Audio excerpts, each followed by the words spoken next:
Happy Tuesday, at least I think it's Tuesday. Hello, Sam and Can, and hello to everybody over there in YouTube land, Louisa and April and Alexa Storm. Welcome, everybody. Welcome. Thank you. How y'all doing? I'm fine. How you doing? I'm doing good. Sam, how you doing? You on the mutes. Oh, she done left. Oh, shoot. She'll be back. What? She'll be back. She was on the mutes. So guess what? Chicken butt. Yeah, into that one. So, okay. In other news, I am back in civilization because they turned me back onto the world. Yay! Turn you back on the what? They turned me back onto the world, girl. They fixed me. Oh, your internets. Yeah, girl. They came out and did it. It was like 5:00 this evening. So I was able to watch that shit show of a fashion show. I want to talk about it if y'all give me a chance, just a little bit. I'm gonna let you have time to talk about it because you know we leading up to Festivus, and I don't want nobody to be confused when we sitting here dragging bold and we ain't talked about it in a while. So you gonna get your minute in the sun and talk about that fashion. So yeah, you can bring me up to date because all I know is what people tweet these days. Okay, I got my stuff lay out here. I can get my tan lotion on. All right, I'll let you do that, girl. And I wanna just take a minute for Sonia Eddie, y'all. That was so distressing. Oh my God, we were just talking about her yesterday. Y'all, that is just. I mean, that is so sad. It's so sudden and so sad. Like to be talking about a person the day before, only for the next day for something that happened to them. It's so tragic. She was like one of the few people I could like relate to because every other soap star is a size -5. Exactly. But she looks like I look. And so I immediately fell in love with Epiphany. And she was singing. I am not going to lie. I'm not real big on people just singing and stuff. She was okay. I'm not real big on all of that. But I absolutely loved Epiphany and just her whole attitude and how she was just loved by everybody. You know what I always saw Epiphany as? I always saw her as like how I saw Alice. Remember Alice, the housekeeper? Alice, the Quartermain housekeeper, yeah. Yes, I always seen them two in the same regard. It was like, you ain't gonna never put one over on them. They gonna call your card and pull it every time. I know that's right. Hey, ladies, how y'all doing? Hey, Sam, how you doing, hon? I'm doing good. Today has been crazy because I hate to get this kind of news. Yeah, so do I. It's just the worst because she's so young. It's just so sudden. I mean, I know she was on what, 55? 55. It's so scary when you think about it. You know, it really is. And she was such a light. I really enjoyed what I really enjoyed was her storyline with Marshall. Her and Marshall talked so frankly to each other. It was always to me, it was so refreshing because it was always just so damn normal. You know how sometimes you can watch a soap opera scene and it just seems so normal that it kind of shocks you like, wow, that was awesome. Because it was nothing dramatic. It was just how normally they related to each other. It's just really tragic and it makes me feel a little bit down. It's just tragic news. It is. It is. It really is because I mean, it's not, and also it's not like it's not like the same thing like when someone like John Aniston passes. I mean, it's a completely different subset of feelings because, you feel like, he passed, it was sad, but, he more or less gotten his full lifetime that was allotted to him. Plus, his health had not been great in the last few years, so Right. it wasn't like a jolt or a shock. Sad still, but not shocking. This one is shocking and Right. sad. Exactly. It was. Exactly. It's like literally like my supervisor passed away last month like this. Same thing. He was about my age. He was 55 or less and just freaking dropped dead. I mean, it's sobering. I'll just put it that way. It's kind of It sobering. is. It actually does put a light on how time is so precious, and Right. that And we are tomorrow's not not promised. promised. Right. Exactly. We are not promised to see tonight, tomorrow, therefore. So it's always good to hold on to everyone that you love and make sure they know that you love them. I hope that GH Exactly. does something, to honor Epiphany because didn't she just graduate, get her doctorate? Epiphany as a character, didn't she just become a doctor? I She, don't I know. I don't have no know. idea. remember that was Marshall because remember that was the thing with her and Marshall. She Oh, confided you in him talking that about she her wanted. character? Yes, her character Epiphany. Okay, I was thinking. I was like, wait, did I miss That's that what I in was this like. I program? No, the Girl. character Epiphany. So Okay. I yes, was like, hold on a second. What kind of doctor? You talking no. about like a doctor of education? Oh no. You mean the character? But now I feel like the only black woman character that I know that was in med school is Hen on Angela Bassett's 911. But Epiphany seems to have done something to move up. I don't know if she's a doctor, but I Epiphany thought was she was. studying. I Epiphany thought she was was the studying head for. nurse. Epiphany was studying for her MCATs. Oh wow, That's what I mean. that's beautiful. Epiphany's story. Wow. I need them to honor her somehow. I mean, a white coat somewhere because that's what they give them when Right. they become doctors. They get their white coat. Yes. So I just feel I'm about to tear up because I'm feeling like we need to give her white coat. Yeah. Yeah. Alexa Yeah. Storm confirmed that she was going to med school. She was studying for her MCATs. Shy, well, maybe they'll give her a nice write-off. Maybe they'll send her to med school and never mention her again. Because I know Right. the Spectra been gone for damn almost 40 years now. And she is not still chasing no damn Cabana boys. They need Exactly. So yeah. But according to the show, she is in perpetuity. Well, and that's the Exactly. way it should be for Sally Spectra. Yes, it should. That's absolutely the way it I should be agree. for Sally Spectra. I would not have it any other way. I agree with I you. don't know though, because I feel like Stephanie should have been in Perpetua and she didn't. We lost Stephanie. I feel like at some point we're gonna have to need to lose Sally too. But see, the problem with losing Stephanie is because Bale does that when he's being a petty bitch. He did that because Susan Flannery said, "Period. Write me out. Period. Not coming back. You can kill me off. I'm not coming back." And he didn't like that, so he killed her off. He's a petty bitch. He's just like Elon Musk. Much how Quinn's name is now mud across the entire canvas because Renee Sofa was like, yeah, referring my ass. You ain't writing nothing for me. I'm going over here and throw these pots and you do what you want. Especially because he specifically came down up off his pedestal to make the phone call to Rena to ask her to ask her to reconsider. She told him to kick rocks with no socks, and so the petty bitch treated her character like shit. Not with no socks, Sam. She did. She told him to kick rocks with no socks. But you know what? As he should have, because you know what? It's so much that you can allow to be done to you. You can't fake the funk all the time.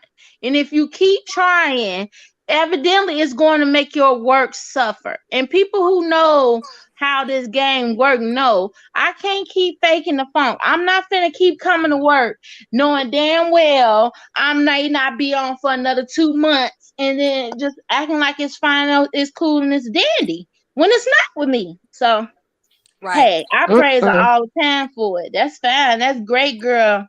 Power to the people. Yeah, because That's how he does when people don't kiss Kiss his the ring. ring. You see, Kiss the ring. Kiss the ring.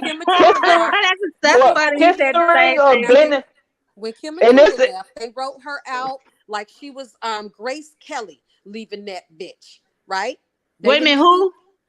Kim. The when OG Hope Hope, left, when the Kim original Hope. Matula, right? When Kim Matula left the Oh, Rolling right, Stone, he wrote her out. She He rode wrote off in out the Hope sunset. like she was some fucking Grace Kelly or some shit. Correct. Riding off into the sunset, and every time, and nobody couldn't. Anytime you mention her name, it had to be Correct. held and shit.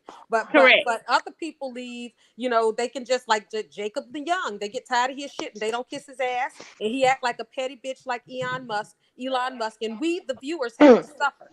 You know, we can't get Rick back. We can't get Jacob Young because Jacob Young told him to kiss his ass. Like, well, that's because these are people who know their worth and they know what they bring. You know what I mean? So if you know your worth, you can't keep buying it. If you not finna up the ante as you should, like you do on everybody else, then evidently you don't need me, bro. He ain't got the power he once had. Basically, Brad Bell is holding on with the vice grips to the great power his father once had, to the power that he just gripped and holding on to, because daytime is a dying thing.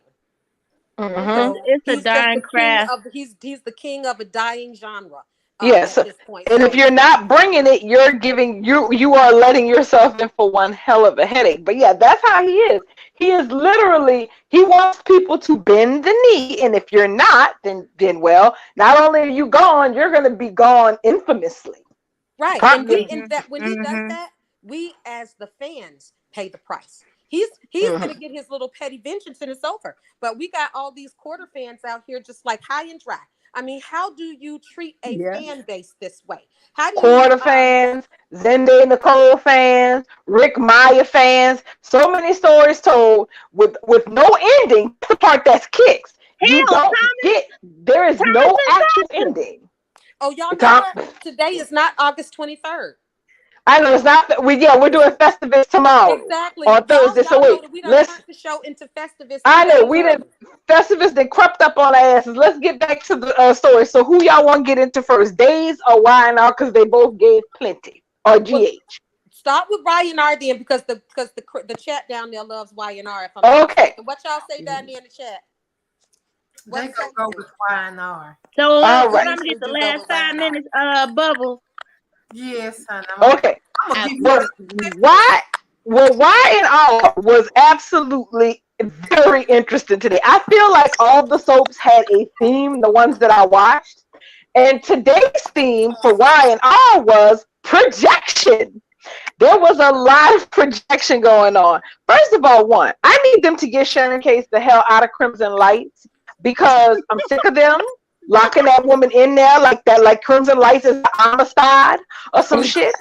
And they got her chained. It's like they have her chained to the cappuccino machine. They don't let her go nowhere. Tucker came into Crimson Lights and ran into Sharon. Now, for people who did not know that Tucker and Sharon had history, yes, they had a history. And can I just tell you that Miss Case did what she usually does? She turned that shit on. I was looking at her and Tucker like, nah, would y'all ever really go here with y'all this time around? Because if y'all did, I think I'd like to watch it.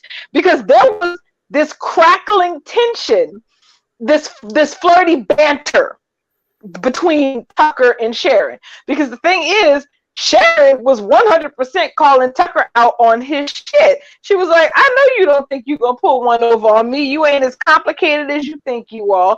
And obviously you trying to put one over again on Ashley ass. And it seems to be working from how you up in here. And Tucker was like, and I think Tucker kind of was looking at her like, you know, I've been snowing people since I walked up in this town. Because let's be real, he has snowed Don. He has definitely snowed Ashley's ass. How much he has snowed Ashley's ass, oh, you would not believe. And those are the two people that he is trying to snow, and he's pretty much been successful in that. But Sharon was not buying none of that shit. So put a pin in the idea of Sharon and Tucker McCall, because I honestly got to wonder.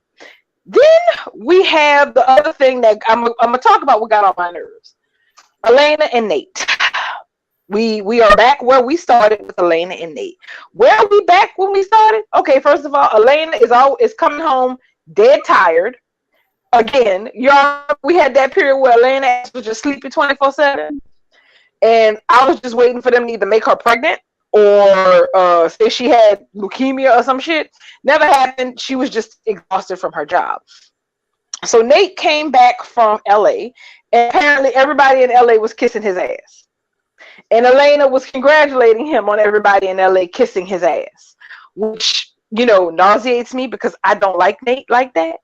So the idea that all these people are like, oh, Nate, thank you for joining Newman Media. And we look forward to working with you and your ideas and your presence and your aura and all this shit. I'm like, you're really telling me that you hired an ex-doctor to come run a media company who really don't have nothing on his CV for this industry, and everybody was just dropping down, bending the knee, and kissing the ring for Nate Hastings? Okay, Victoria.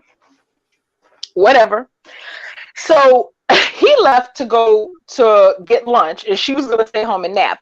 And he ran into Audra at Crimson Lights.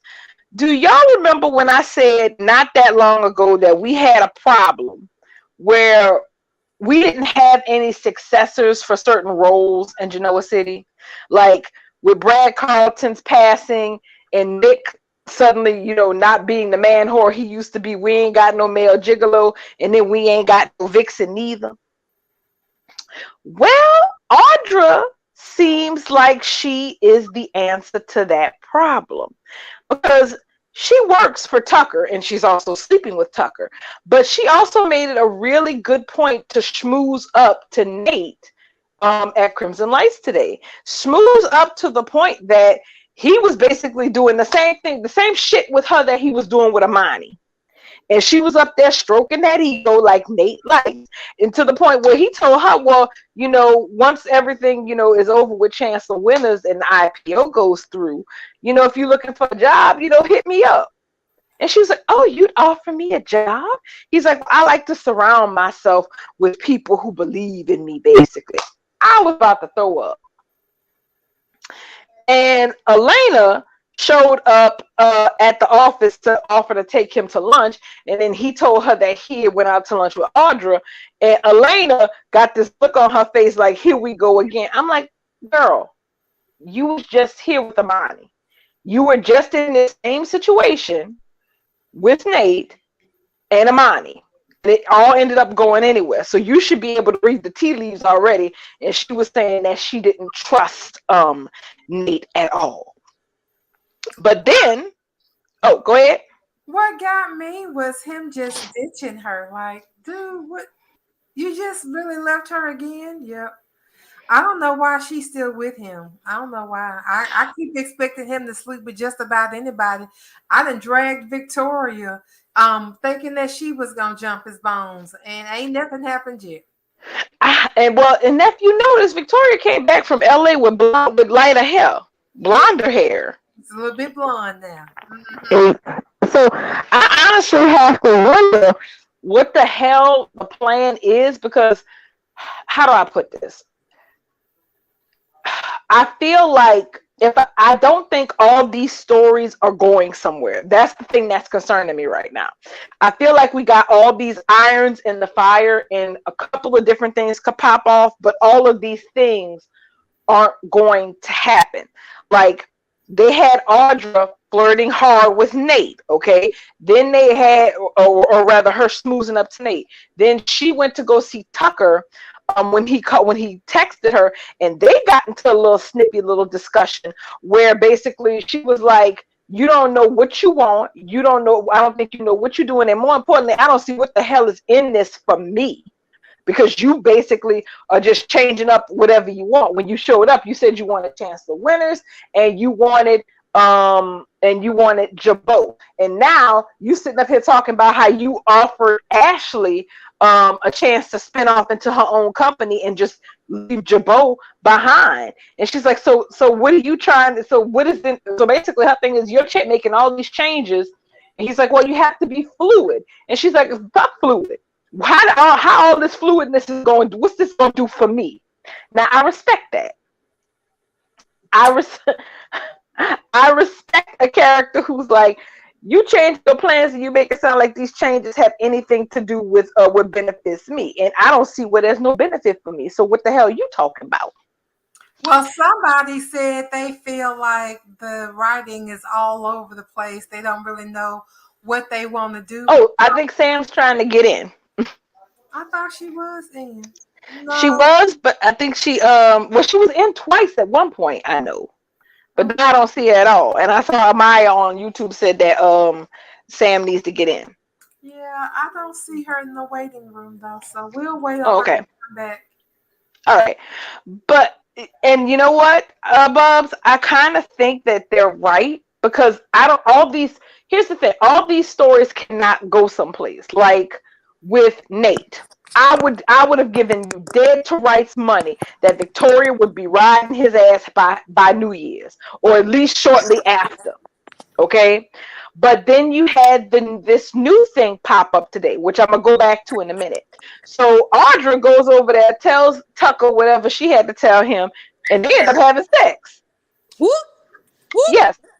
They had sex on the couch in Tucker's suite, where she told him, I think she told him that she was an insufferable son of a bitch. And he was like, yeah, I know, I'm sorry. And they went ahead and she kissing her on her neck, and they went ahead and do the do.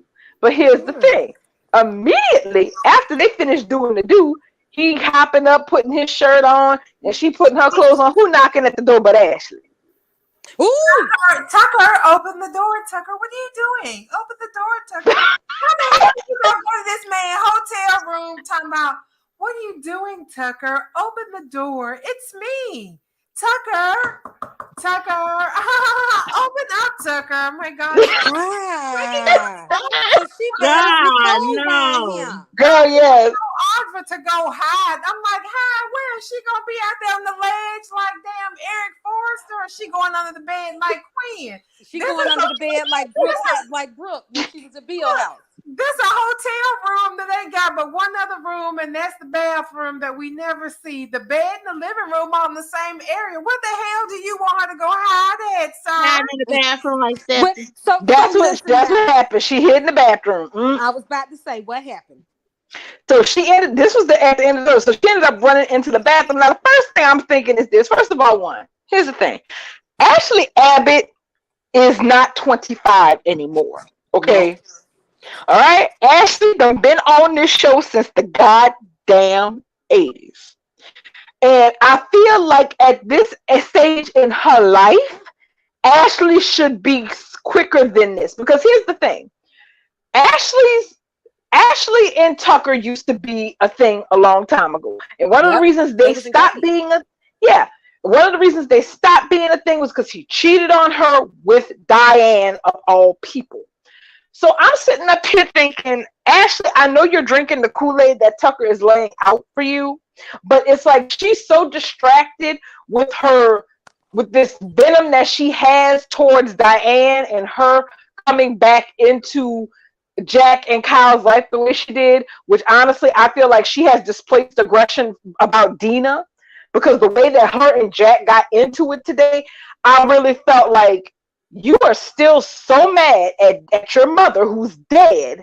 And I felt like you guys, I know, yeah, you and Diane don't like each other and you don't have any reason to ever be friends with her, but I felt like there was some damn transference on there. So you think Ashley, why has Ashley got all this heat for Diane?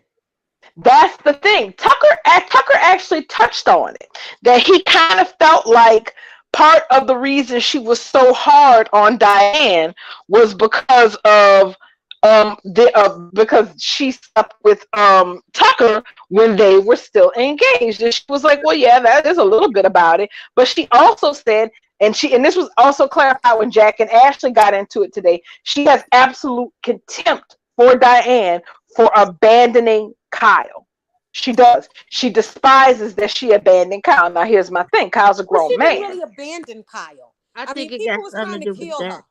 But that's how Ashley is putting it. Ashley basically saying, you talking all basically was telling Jack, you talking all this shit about how I should feel bad for bringing for this what happened and Jeremy Stark being here and Diane not being able to be in town and spend Christmas with her son for the first time in so many years. And she's like, well, if Diane really cared about spending Christmases with her son, she would have came back a long time ago. I You know, think Ashley, that's I not think Ashley's Ashley place to has a judge. problem with Diane, period. And also it don't make it no better that Jack is playing her knight in shining armor. Well, you I know, think but though that's Yeah. the thing. Even before Jack started playing the knight in shining armor to Diane, Phyllis and Nikki and Ashley was on her ass like white on rice. right, that's what I'm saying. I just think she just generally don't like her. But and that's fine. She could dislike her, but she Right. is so. But first of all, her hate for Diane is distracting her from the fact that Tucker is playing her like a goddamn fiddle. And that's what She her can't. ass get. And I love Yeah. Ashley to pieces, but she dead ass wrong. Her and her friends was wrong from the beginning. So whatever befalls her from this path that she took, I'm just gonna have to sit there and let my baby get her lumps. And so, unfortunately, that seems how it's gonna play out because she's sitting up there knocking at Tucker's door. Because first of all, I'm looking at Tucker and Audra like if I'm staying in a hotel and somebody knocks on my door and I'm in a compromised position, I'm gonna get quiet as the grave and pretend like I'm not home, motherfucker. What? Tucker, what are you doing in there? Open the door, Tucker. Tucker, I'm like, it's not like she was at his house or something and his car was in the driveway and she knew that he was home. It's a hotel. He could have been anywhere. He could have been at the club. Get everybody down on the floor. Like, who are you just to be knocking on somebody's door randomly unannounced? Like, because Tucker thinks that she thinks Tucker wants her like that. Exactly. Tucker been blowing smoke up her ass for the last 2 months. Yep. He's setting up winter picnics and all this other bullshit. I want to hear about him doing everybody. That's what I want to hear. So that's what I heard. I heard Audra doing everybody. Well, let me put it this way. Audra may not be doing everybody yet, but she is certainly. Audra Charles is our answer if they let it go there to the vixen that we don't have. Because as of tomorrow's show, here's what we have. She has Newman for an ex. She's been cozying up to the CEO of Newman Media. She's going to be flirting with Chance in Crimson Lights tomorrow. And why does Elena see her as a threat or competition? She said, I just don't like her. Elena's sixth sense is telling her that she's getting vibes off of Audra. She's like, she's like, the few times I've met her, she always seemed like she working an angle. Okay, and that absolutely is the truth. Audra is always working an angle. And all I can say is this much. I don't know what her end game is, but she has a taste for powerful men. Because here's the thing, Sis is not chatting up or flirting or spending time with nobody. She's not. I mean, that is the one consistent thing I can say about the character. Because my thing is, I'm like, girl, how you up in here flirting with Chance in front of Sharon? I mean, you don't even know him like that. I said, but you know what? But you do know of him because he's Jill's grandson, isn't he? And you work for Jill, so you know who he is. So she gonna meet him tomorrow and flirt with him tomorrow. I like her. So do I. So I feel like your girl is like, I need options on the table in case this shit with Tucker does not pan out, whether he breaking that back good or not. And I feel like she's keeping all her options open. And and every time she sees an option, she's gonna make sure that option wire is still live. That is the feeling I get from her. That she's somebody who always has a door open for her, and she makes sure all 4 of them sons of bitches is open all at the same time. But I love it. I don't think that she's into Tucker like that. I think that that's a power play there because when they first came to town, I thought, okay, they're already involved in having sex, and she seemed to be okay with it. But today, she just seemed like she was irritated. Like, fuck, this is what I signed up for. Let me go on ahead and get this shit over with, because he out here lusting after Ashley, but he ain't gonna have sex with her. I got to go and do all the damn dirty work for this bitch. Got to do all the work. Yeah. The way that she was, it wasn't like a jealous girlfriend at all. No, it was like, I know you didn't fucking get me up here for this shit half-ass dress, and now I could have been somewhere trying to hunt down Noah Newman's dick, but I'm up here trying to satisfy your ass because you got something over me. I feel like he got something over her, and that's the only reason why she had sex with him. Right, just like he had something over Diane. Yeah. He got something over all the women, got all the women jumping through hoops and shit. He better damn be worth it. I don't know. I will say this much, that Trevor St. John is doing a great job of being very charming with Tucker, because here's the thing. Like, tomorrow, I can tell you this much, he's gonna basically completely snow Ashley. And I'm sorry, any grown woman who knock on a man hotel door and his ass up there looking sweaty and disheveled, you ain't gonna believe his ass just came from the gym. Bullshit. But somehow he's able to make Ashley believe that horse shit, and she actually buys it. So his plans are going very much along the lines of what he wants, where she's concerned. There's a big gap between him and between Ashley and Jack, and it is growing wider and wider as time passes, because Ashley called out Jack and Kyle today, basically, on the idea that Diane isn't really gone, that they've just, hid her away somewhere. And in my head, I'm like, well, bitch, what business is it of yours if they did? Right. I mean, so basically, she ain't learned her damn lesson, is what I'm No. Yeah. No, she ain't learned shit. Goddamn lesson. She's still worrying back where Diane at, whether she gone or not. She need to be worrying back, talk about to bury her ass. So the rift between Jack and Ashley, yes, is growing bigger because Ashley is. I'm sorry, did you say the audio? Go ahead. Yeah, it's going to continue to grow because Ashley wants to be the CEO of Jabot. So that is going to continue to widen for Tucker to get in here and get his objective done. I mean, because exactly, and Ashley is drinking the Kool-Aid, and Tucker might as well change his name to Jim Jones at this point. But I told y'all, when it came down to it, for Ashley to have an opportunity to be CEO, she gonna sell Jack ass at is just as fast as he sold her at over the Blood Apple clause. I think, and I have to agree, at the rate that it's going, and the thing is, at the rate it's going, I feel like it is, but the problem is that there's no free lunch in this. Tucker McCall getting her to turn on Jack isn't going to give her what she wants, because at the end of the day, the goods are going to end up in Tucker's hands, not Ashley. Right. That's the part that she got that's going to kick her in the ass. If you're going to sell out your family, you better damn sure get something out of it. But Tucker going to be the one walking away with the goods. I don't think she's going to get it in her name, because Tucker ain't that damn dumb. No, he's not. Right. She's not going to get it in her name. She's going to get the CEO title, but Jabot won't be in her name. Exactly. And who the hell wants to work? That's like that stupid shit with Chancecom when Billy was agreeing to help do this stupid shit for Victoria, and the exchange was that as long as she ended up being able to buy Chancecom off of jail, she'd let him be CEO. Bruh, that ain't no deal. That's not a deal. I'll let you be CEO. Nah, how about not? Because if you do the fuck you want, you can decide you don't want to let me to be CEO no more. Pass. Correct. So we had that going on. Summer and Kyle decided they were trying to figure out a way for Kyle to be able to spend Christmas with Diane. So at first, Kyle was proposing that, he spend part of Christmas with Summer and Harrison, and then he would sneak up to the cabin so he could be with Diane for part of Christmas. And Summer was like, no, fuck that. You deserve to be with me, with Harrison, and your mom. And she's like, so instead of you just sneaking up there after we have Christmas, why don't we all go up there? Right. And Kyle was feeling that, and they were talking about the logistics.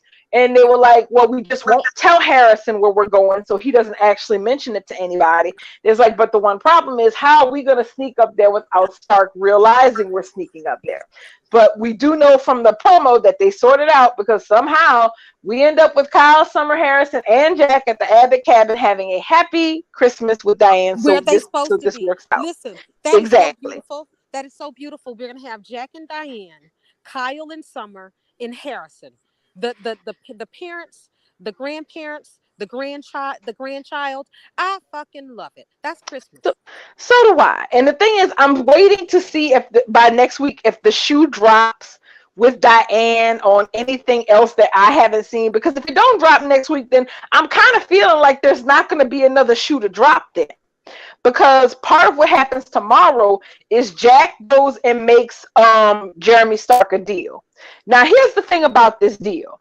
When the initial issue, according to what Jeremy Stark and Diane was saying, was that she made off with the money that she had in her possession at the time that he was pinched by the feds, and he wanted his money back. I was like, shit. That girl must have just took off with all this man goddamn money. I mean, and money don't grow on trees. So where the hell is that come from? Girl, wait, hold on. Why does Jack get us an amount confirmed for how much? Guess how much It was Diane money. Exactly. It was $250,000. Ass wiping money. Exactly. In $250,000 damn dollars. That ain't no money. In 1962, $250,000 is $250,000. $250,000 is not money in today's world. I'm sorry. Not I in mean, Victor Newman, not in no, world. not in Victor Newman. billionaire. How much money? Wait, hold on. I got a question. I'll to the YouTube chat. How much money did Victor pay Ashland Locke to get the hell out of Newman Media? Was it $500 million? It was $500 million. Right. Okay, thank $500 you. million. 500 fucking million. Yes. Yes. Exactly. And then Ashton proceeded to give half of that to Nick for his nonprofit, and then Victoria stole the other half. So you trying to tell me Jeremy Stark is up in here running after Diane behind $250,000? But Jeremy Stark is a criminal though. So Jeremy Stark ain't got money like Victor and them. He got his money the hard criminal way.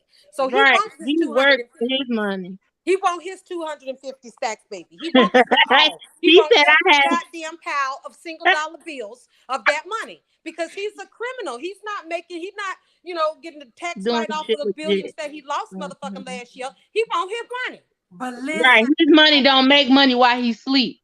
His money, correct. Right. Listen, Linda. When they offered that man the money the first time, he was like, I don't want it from nobody but Diane. It's more than this money. Yeah. Exactly. Ass wiping money. I don't care what nobody says. This is ass wiping money. Then somebody just, I'm gonna go ahead and give you this whole $250,000. I mean, it's nothing. $250,000. He can't even get an apartment for 6 months with that.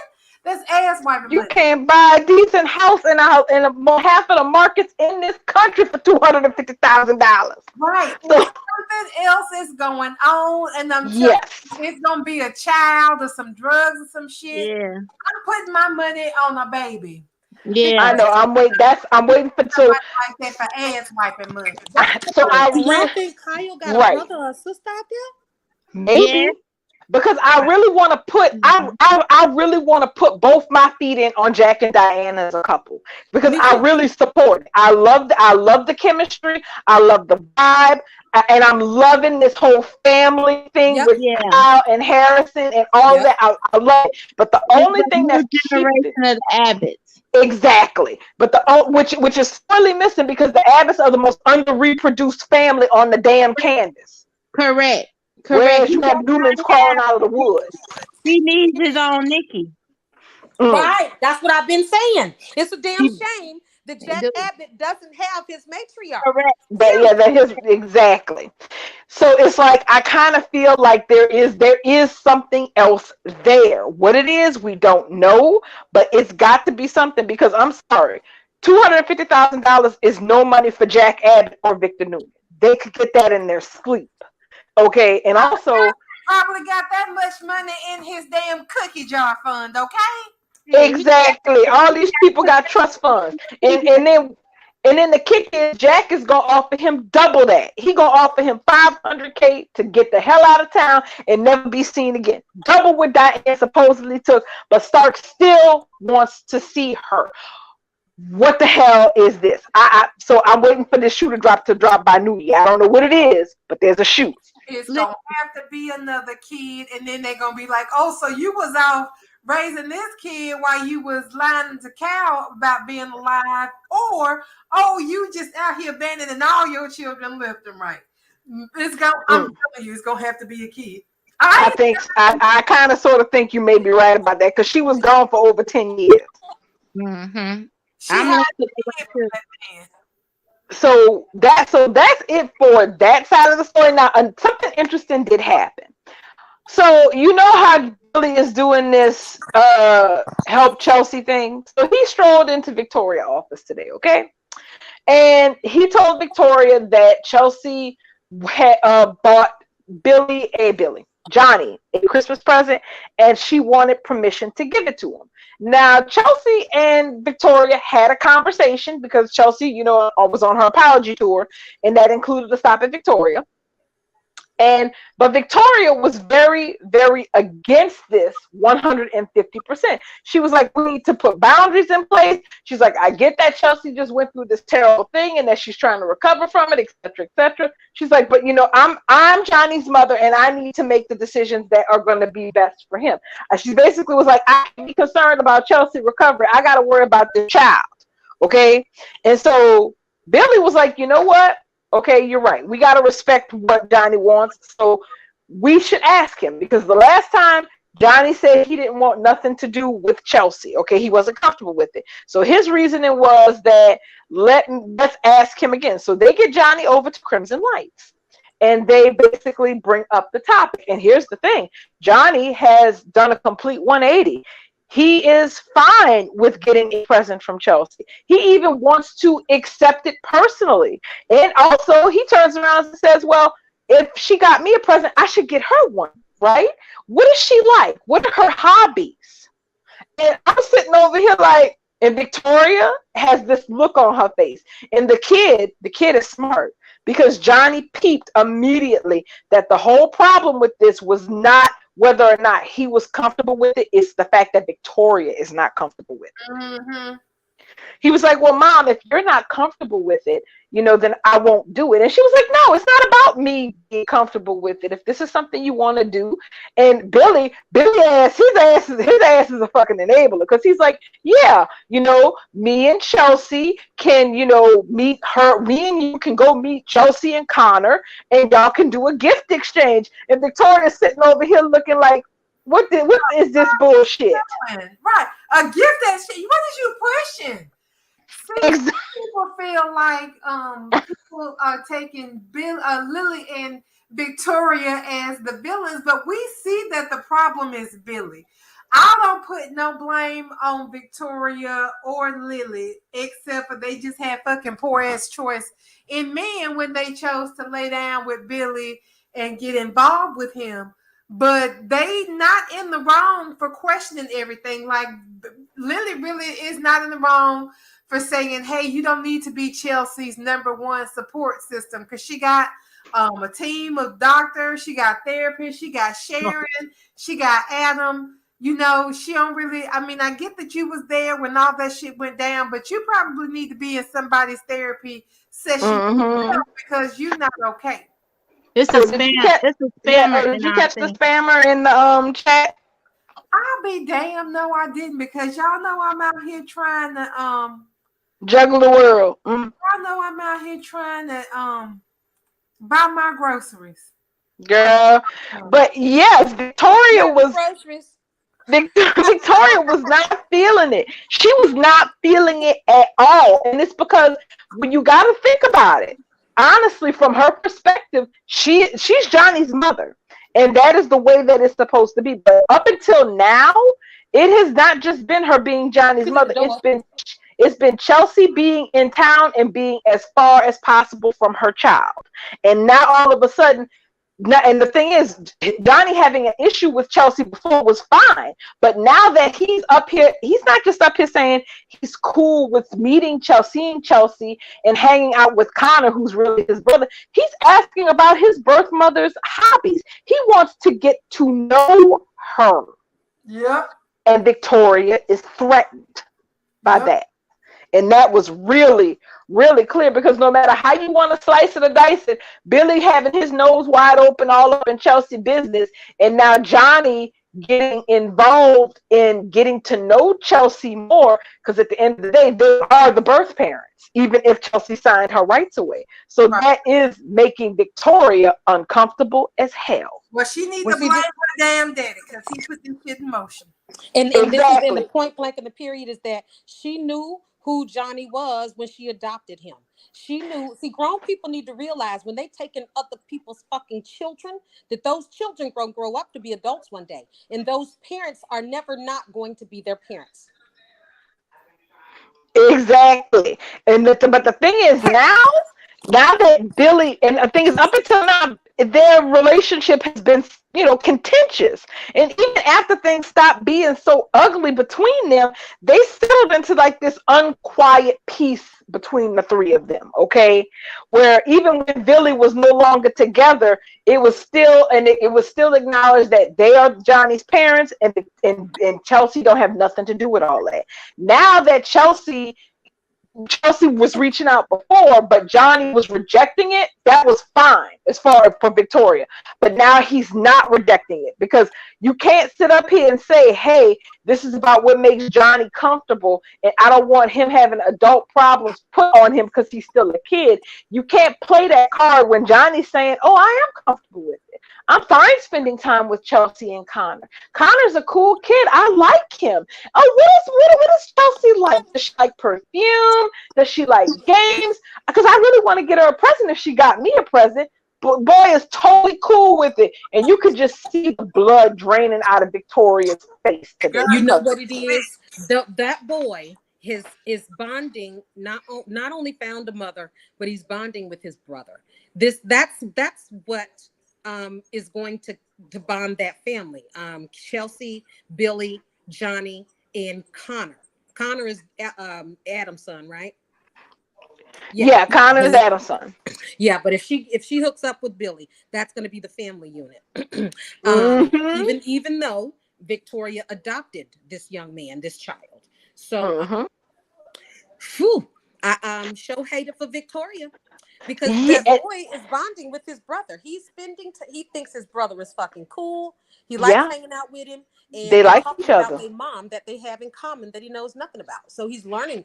I'm all for him. For Johnny leaving Victoria altogether and being with his real mama. Fuck that shit. That's the thing. If that happened, Victoria might burn half the goddamn town down. Because Victoria what she need to do is go and find Reed and see what he's doing. Funny you should say that, because Billy actually brought Reed up today. We ain't heard nobody say shit about Reed Holtzman in I don't know how much goddamn time. And not 2 years. What was that, Bubs? I said, and I cackled because it was the way he brought Reed up. He was like, well, I mean, you ain't have no problem with Meg being Reed's stepmama. Didn't that change? It's just that's different. And it is different, but I mean, but here's the thing. But here's the thing. First of all, we already know Billy and Lily are on borrowed time. That relationship is dead. It's in a coffin, and they just ain't buried it yet. So it's a waiting game. But so he's saying it's different. Well, no, honey, actually, it's not going to be different. How does Billy and Lily break up, and Billy gravitates even closer to Chelsea, and they end up a thing, and he starts actually dating or being in a relationship with Johnny's birth mother.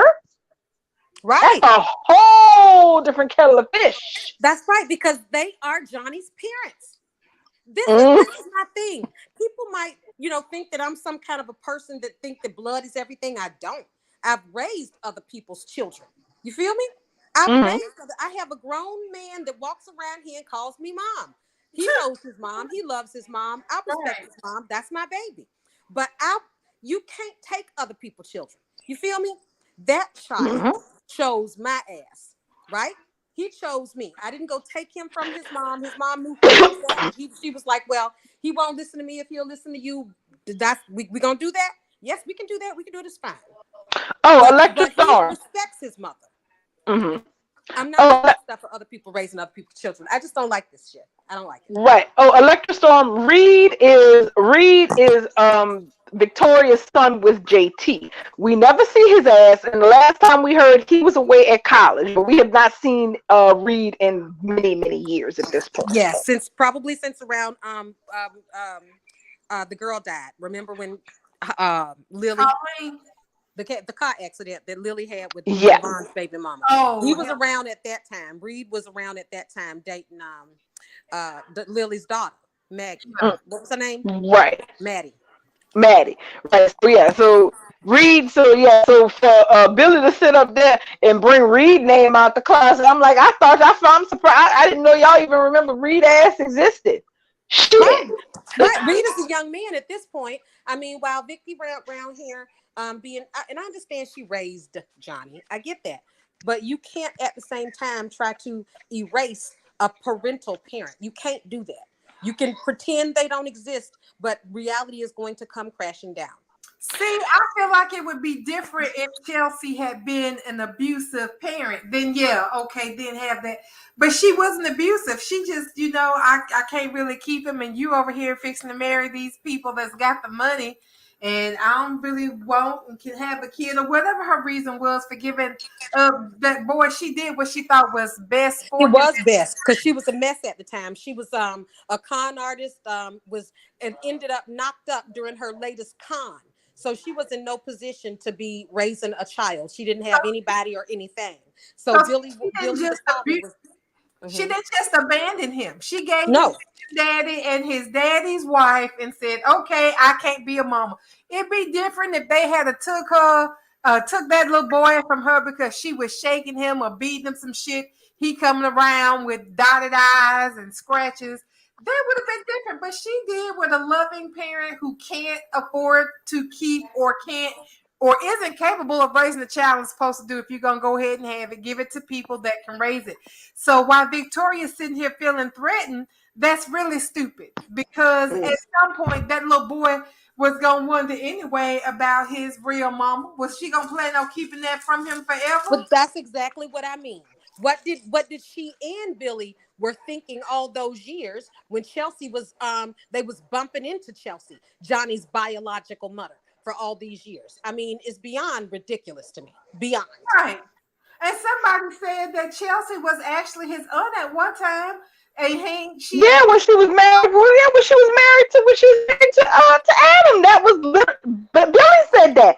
Billy said that all this is not like Chelsea's a stranger because Connor was always Johnny's cousin before he knew he was his brother, and Chelsea was his de facto aunt. So it's like. So yeah. Been crazy, like she just came out of nowhere in this boy. Like, yes, it's weird that he's got to find out that his ex-aunt is actually really his birth mama, but y'all family been fucked up since Ashley stole that sperm. It ain't nothing but gravy now. You acting all of this way is what's gonna push that little boy straight to his real mama. Well, his birth mama. I don't want to say real mama because she is raising him. That's the only mama he knows. Good, because he peed earlier. So I kind of have to wonder if that is the thing that may be the two irons in the fire for Victoria going into the new year, because I would have lost money on the bet if I had said that her only story was going to be her trying to get up on top of Nate. So apparently this is the other thing that they're going to be gravitating Victoria to as Johnny gets to know and improve his relationship with Chelsea, she's going to be threatened by it because her ass wasn't. I mean, because I'm sorry, it wasn't even nothing. It's a present. It's a present swap. That's it. It's nothing serious. They're not going on vacation together. She's not talking about taking the boys on a worldwide trip. or whatnot. It's a gift swap. But the thing is, one thing I will say that I disapprove about this whole thing. I get why she's pissed at Billy. Not just because she's threatened about her own position. The thing is, Billy's shit ain't together right now. And I think in her own way, her and Lily, believe it or not, are almost on the same page about Billy and his bullshit. Because the thing is, if I thought that the only reason Billy was making these suggestions and trying to, build this bridge was for Johnny's sake, I would say, okay, that is good for the kid. If it's good for Chelsea and it's good for the kid, why not? But that's the thing. Billy is in this white knight phase right now, where he's really focusing all of his unemployed ass energy on Chelsea, on her building herself back up, and such, etc., etc. And the thing is, that's not necessarily a good thing, because I have to agree that Lily Ass was right about one thing with her uppity ass. She said one of her biggest beefs about this was not just about their relationship being, put on the back burner while he does this thing, but she's like, you're gambling again, but you're not gambling with money or anything. You're gambling with Chelsea's recovery because you're throwing so much of yourself into this process. And I felt that Lily was right about that. Well, she was, because he is. He's putting all of his everything into Chelsea's recovery. And when she's ready to stand on her own feet and she's ready to push herself away from him, he ain't gonna have nothing. Exactly. Have nothing to fall back on, because he's putting everything into her and she's not gonna need him. And then what happens? Because right now he is thriving on her being in need and him helping her, and it's not coming from like a malevolent place or a bad place, but it's just not healthy, because he don't have his shit together. And when you don't have your shit together, the amount of help that you can give other people in getting their shit together it's limited, because you can't put your whole focus into fixing somebody else's life while you don't do shit with yours either. So put a pin in that. We don't know where that's gonna go or if it's gonna come to anything. But I have a strong premonition that all of those issues, the shit with Victoria feeling threatened about Chelsea getting closer to Johnny, and Johnny wanting to know more about Chelsea and have a better relationship with her, and this mess with Billy being overly involved in Chelsea's recovery, all that shit is going into a crash course. A crash course of what? I don't know. And I believe that was all for Young and the Restless. It was actually very good. I was going to say that was a lot for Young and the Restless today. It really was. It was a good show. I was much more pleased with today's show than I was with yesterday's, because yesterday kind of felt like it was just treading water, so to speak. But today was definitely better. Oh, I agree. Mostly because Jack looked at Ashley like she was fucking crazy, but he knew she was. He knew she knew. And that's the thing, and you know how it is with Jack and Ashley, and they fight. When they fight, it is never a good sign when they're slamming out of offices or out of the Abbott house, pissed off at each other, and that's all their conversations have been for the last couple of days. That's just what Genoa City needs, is some family drama. And I was about to say, I love it when they fight. Like, I mean, I know eventually they're gonna make up, but I love it when they fight, because they can't nobody fight like siblings. And correct. And they have the history. I mean, Jack did it to her with that blood Abbott clause. I mean, that right there is going to run deep between these two brothers and sisters that love each other deeply. But Ashley's never going to get over that. It's always going to stay. You need to blame my mama for being a hoe. Well, Jack was wrong though. Jack is her brother. You know what I mean? He need to keep his mouth quiet on the goings on of Dina Marjoram in her very end. What Jack needed to do was honor the family. Ashley Wait has a minute. always What been his Jack sister. say to Ashley about blood? What? Well, he Okay. went behind her back. And, This he was happened some CEO. time ago. Yeah. Is this before Dina died? And he Or put a when- clause in the bylaws of Jabot that only a blood family member, a blood abbot, only a blood abbot could ever be CEO. Ashley is not a blood abbot. Ashley is. Who put Ashley that and clause in there? Jack did that. Ooh! Jack did that because he knew Ashley wanted to be CEO. So that was his way of ensuring that Ashley is never CEO. And that is why I want Ashley to be CEO. Good Google no matter what Now, correct me if I'm wrong. Didn't they get rid of the blood abbot clause after all that bullshit went down? Yeah. I don't think that they did. Yes, they did. I Because thought they did. I thought that was why they were able to finally eventually patch all that shit up. Because I remember Ashley left. She created her own cosmetic company and she went over to wherever she was at and she was being very successful. So if he took out the blood abbot clause, to me at that point, if I was Ashley, it wouldn't even damn matter. The fact that he ever imagined it is what's always gonna sting. Yeah, Amaya confirmed that yes, they did eventually get rid of the blood abbot clause because things was ugly. Things were very, very ugly. That was one time where my baby Jack, and I always take his side, that was one time where I wanted him to pay. That was wrong. It created nothing but trauma in the Abbott family. Tracy was caught in the middle because she didn't want them fighting like that. And even Jack eventually realized his ass was wrong for that. Yeah, because at the end of the day, they got the same mama. Exactly. And they were raised by the same man. Exactly.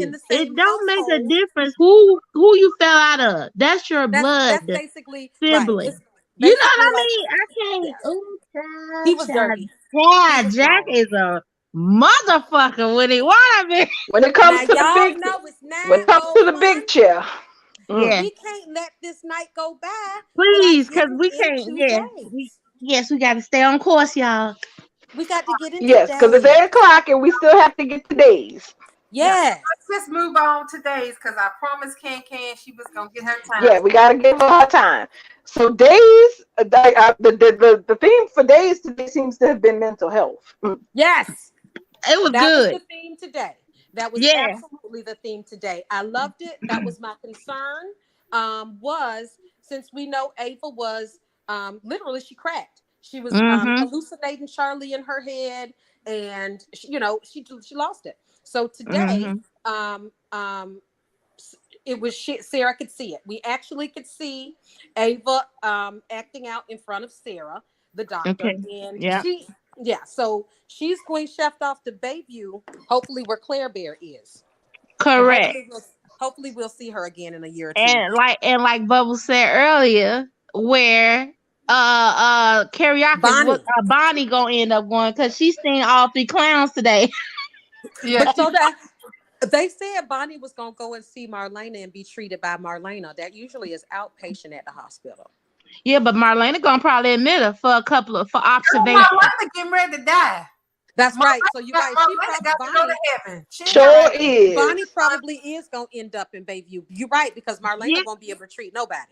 Right, but at the same time, though, she could go there and admit her for observation and never get a chance to observe her. You know what I mean? Because something might happen to her, but she might end up just being there because the actress who's playing Ava is leaving. Yes, that was announced today. That's one thing I will give Days. They don't be giving away other shows, especially like GH and shit. You can figure out when people are leaving a while ahead of time. Days is usually a lot quieter about it. Because people like their job. Yeah, and the thing is, it's not like Tamara Braun has come and gone through Days. I want to say like 4 times before now.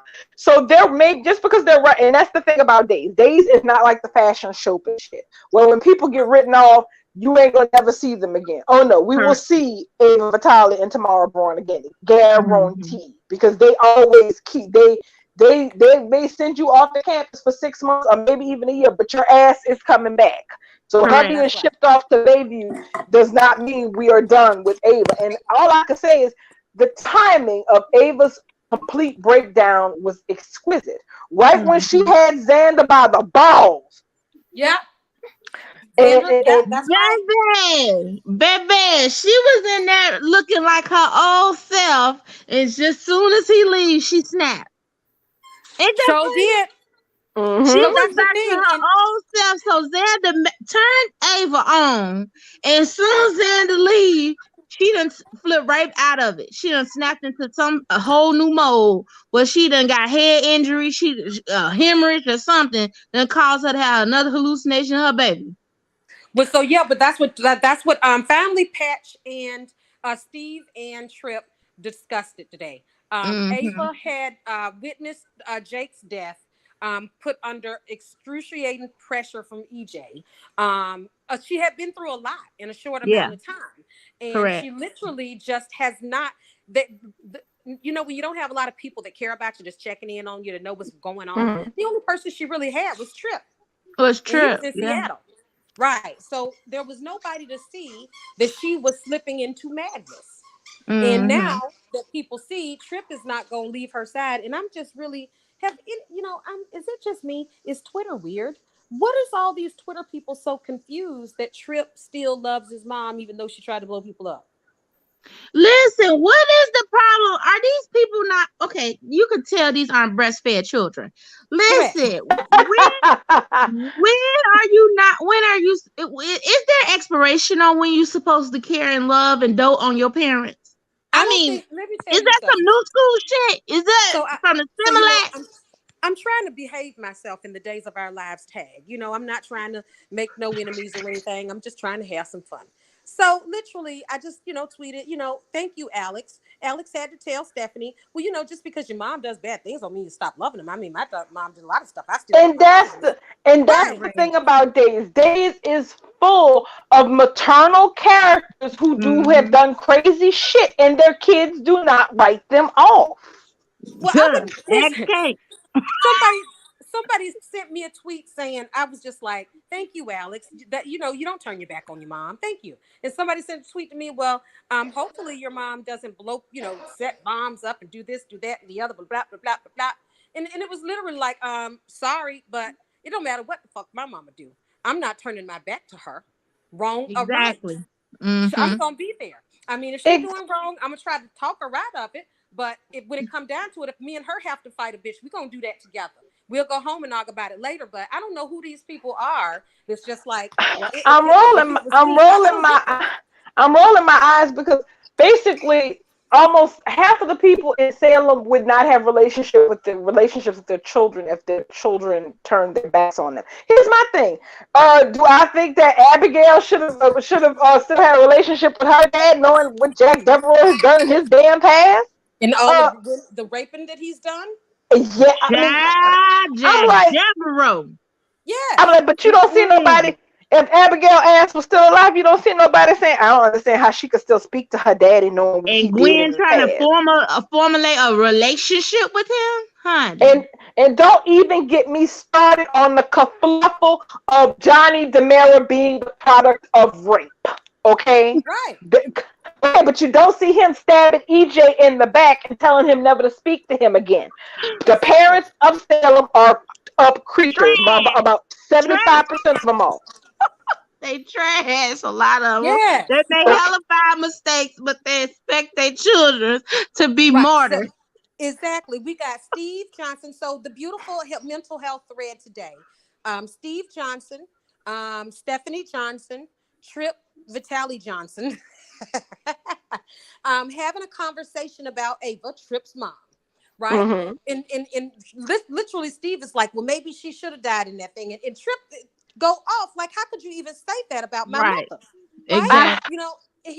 I get of all the people I get having an issue, the only person I really understand is Steve, because in Steve's head, all he's seeing is Ava gonna get you killed. That's all he's seeing. Ava is gonna get my son killed. I don't give a fuck if she tripping. I don't care if she done took a Quaalude. I don't know what the hell going on with this girl. But I feel like she is going to get my son killed. I can't let that happen. That's about the only person who I understood acting like that with Trip. And even he saw better of it and became more supportive of his son. To me, when I saw them out there in that hospital area with Ava in the bed with Trip, handcuffed to the bed. right, and Xander and Sarah there. To me, it seemed like a family moment. It did. This is what a family looks like. It does. It really did. Mom, she lost his mind, but his family there knows that he loves her. So I got to be here for him, regardless how I personally feel about her. Correct. And even Stephanie said it. That's right. Even Stephanie said it. And she even went and told it to Alex, which I appreciated. Alex keeping it real. Yeah, well, it's his mother. You can't expect for him to, be like us and react the same way if she tried to kill people. But I appreciated that mental health, that they actually addressing it as mental health and they sending her to a mental health facility. Right, because it is so easy, especially in Salem where supervillains are a bit more common. It is really easy just to say that, well, they're evil, they're being malicious, they're being this, that, calculating, and just leave it at that. But we've been talking for months at this point about the fact since Halloween that Ava was cracked around the edges. We knew the devil ain't hanging around Sam anymore. So he's not the one making her see Charlie. She's seeing Charlie because she started seeing Charlie because something was actually wrong with her. And if you were paying attention to her story, you could see the progression of how she was getting worse, how she went from running a con job to get a payday to let's just blow everybody the fuck up. Everybody. And not even caring who in there. I mean, literally, that was clear that she had lost it. Even with Johnny there, she saw Johnny was at the church. She didn't even flinch with Johnny. The only person was Trip. Did you see how? If I don't know, maybe it's just me. Maybe my cataracts need to be checked again. Look, I seen if they do bring this Ava character back, which we all can agree they will eventually, it'll be a redemption story because if you guys look at it, they had her in a situation where she was breaking at the seams, and she said out of her mouth, it's always Charlie. Charlie is the one that had me do this. He's the one that's always doing all this bad stuff. He's the one who said to do this and to do that. You know what I'm saying? So it's looking like it's gonna go under the bubble of her having a mental breakdown to redeem her character. Oh yes. Oh, Salem specializes in redemptions. The fact that Samantha Brady and Claire Brady are allowed to walk around this town without anybody trying to put them in jail is proof that this town believes in redemption. And Ben Weston added too. That's the baby right there. Yes. Now, Stephanie. I'm not Stephanie. Jackson invited Leo to live with him in the Kiriakis mansion. Wasn't that beautiful? Wasn't that beautiful? The Kiriakis brothers was on their game today. The both of them. Yes. I'm like, you didn't invited him to come. I'm like, and first of all, and like on the topic of Sonny and Leo, my first thing is this. And Sonny is like, I give zero fucks what Will think. Will is off in LA shooting a movie for Peacock, so him having an opinion don't mean shit to me. And I was like, I know that's right, baby. Especially we know that's coming up. It's gonna be I don't know if this was an old scene, but y'all see the preview where Leo sitting on the couch with Uncle Vic. Oh, that's me. That is me. That's gonna be the Christmas episode. So I would need that. I would need y'all to know. I wait know that just that alone.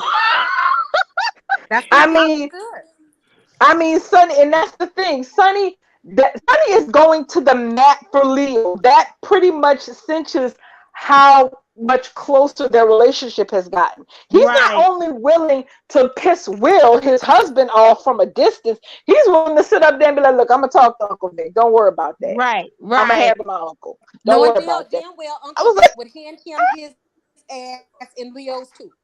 Correct. I object. So that's what I mean. So yeah, Jackson is going above and beyond, and he even defended him to Alex. what did Alex say when they walked in? Alex and Jackson walked in. Leo was with Gwen, and they were talking and something about turning down the offer for the Spectator. And Alex said something. He smart. told him to give him a break because he don't have. He said he don't have any money and he doesn't have a job. Yes, he had. Yeah, he was about to be homeless. Leo. Yes. I love. Yes, he about to get kicked out. He said, "I'm sorry, I had to use my last money on my face, my beauty products." Like, oh, that was funny. He's like, I spent my last $300 on my facial products, and he was like, "Really? It's winter, Jackson. Okay, I gotta keep my boyish looks going." I was like, "Leo." Activist gotta stay hydrated. Stop hating. So y'all know what we gonna get if we get Jackson, Leo in that house with Maggie, and we get Xander and Sarah back in that house. To me, there's nothing better than having Leo and Xander under the same goddamn roof. Y'all, it's gonna be like the Odd Couple. Y'all remember? Do y'all remember when Xander got Leo drunk and pretended that they slept together? Girl, shut up. It was so goddamn funny. So No. Leo basically had, I don't know what Leo had on Xander where he was blackmailing him to go to bed with him, right? And so Xander was like, okay. And Xander got him super drunk. He passed out in the bed. Xander woke up the next morning, partially dressed, looking at him like, "Hello, gorgeous. We had a wonderful evening last night." Oh my God. And Leo was like, first he was like happy, and then he was like, well, kind of mad because I don't remember all of this fabulous. I'm just saying, if I can get Leo and Xander, Zandy, honey, he used to call him Zandy. Wait. If I can get them under the roof again together, it's gonna be heaven. And you heard what Leo said when Gwen was teasing. She's like, "Oh, please, like I didn't make your dreams come true having a tussle with Xander." Right. And he was like, "Yeah," he's like, except he was naked, but I was still in a clown mask. I was like, "Boy." The clown mask. And you know, it's so adorable how Leo smiles and smirks when he's talking about Xander. It is everything to me. It's so it's like a high school crush. I have to say, Xander, this Bonnie, let's keep it all of them. Bonnie, Xander, Gwen, Leo, Sarah. I love all them clown ass motherfuckers. All of them. Yeah, the story is so ridiculous that it's just entertaining to no goddamn end. I mean, it's real hijinks. It's like a hijinks with that storyline. The damn clown, and I'm telling you, I am enjoying the muscle-bound clown story to no end. So am I. Who can complain about this story? It's got everything in it. Even Bonnie, that actress that plays Bonnie, I am so goddamn impressed. She has been goddamn killing this PTSD. She has. She's been killing it. And can I just say, big ups to whoever at Days heard me bitching last night about how Xander ain't never get paid and ain't even said that because your boy said it today. He sure did. I was so happy. I fist pumped when I said, "Thank you, Xander." And now, of course, you're never going to get it out because Ava's out of her mind. But thank you for bringing up the fact that you done did all this bullshit and ain't been paid a raggedy quarter. Thank you. Yeah. Ava was a mess. Ava really did flip her wig.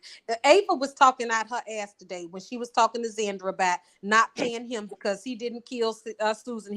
I was like, oh my God, Ava, I love your ass to pieces, but you really done fucking lost your mind. That's what I said. I was like, hold on, sis. This was supposed to be a kidnapping ransom job alone. And now you done sat up here and told the boy the reason you ain't pay him was because he didn't want to kill nobody. Hold up. That was not a part that was Charlie talking.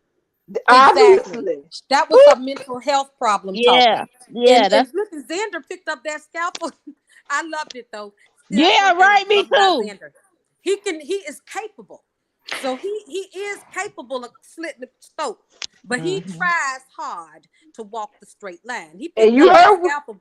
Yes. And you heard what he said. She was like, "Oh, please, if you were capable of killing somebody, you would have killed Susie." He's like, "Nah, Susie's a good person. You ain't no better than the roaches in my motel room. Can you It'll believe fix a whole lot of my problems." I was dead. DEADT. I was dead because not only the words he said, but how he said it. The way he was looking at that scalpel, the way he was thinking about it. It literally, to me, I saw the actor turn from the cute, bumbling clown character to truly that mercenary, that mercenary for hire that will end your life. I literally saw it when he picked up that scalpel, and I saw the actor literally transform before my eyes, like I could see his thoughts saying, "Well, but if I did kill her, it would solve all my problems."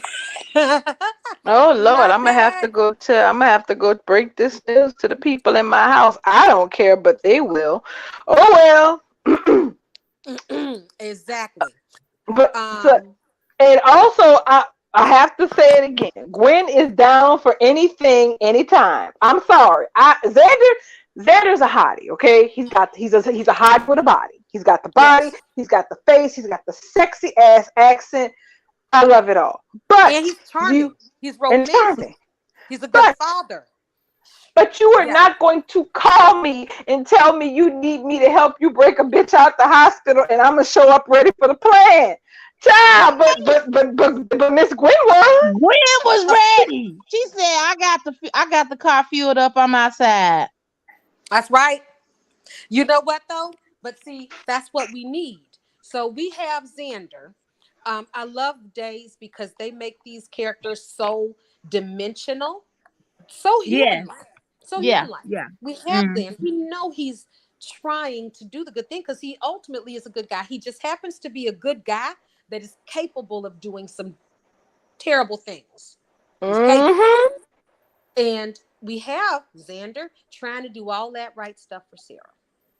But he's got Gwen on the ready. The moment he's ready to pull the trigger on some bullshit. This is all the drama I need in my life. All of it. And she got Leo over here willing to pitch in because he wouldn't mind tussling with Xander anytime. Both of them want Xander. Isn't that something? Leo and Gwen, these two besties, both of them want to sleep with Xander. Both of them sit up and kiki about him all the time. They can't talk about him to nobody else though. And they in the same position with Sonny. So I'm sorry, with Jackson. Leo sitting up there talking about Jackson's married and all that, and Gwen's talking about Xander's married and all that, and they can sit up there and talk about these people that they love. I love it for them. Now, what I'm gonna need though on the backside, I'm gonna need somebody to be there for Gwen because we know Xander is never going to be that romantic for her. I got to have somebody coming around. So somebody thinks it's gonna be Chad. Ooh.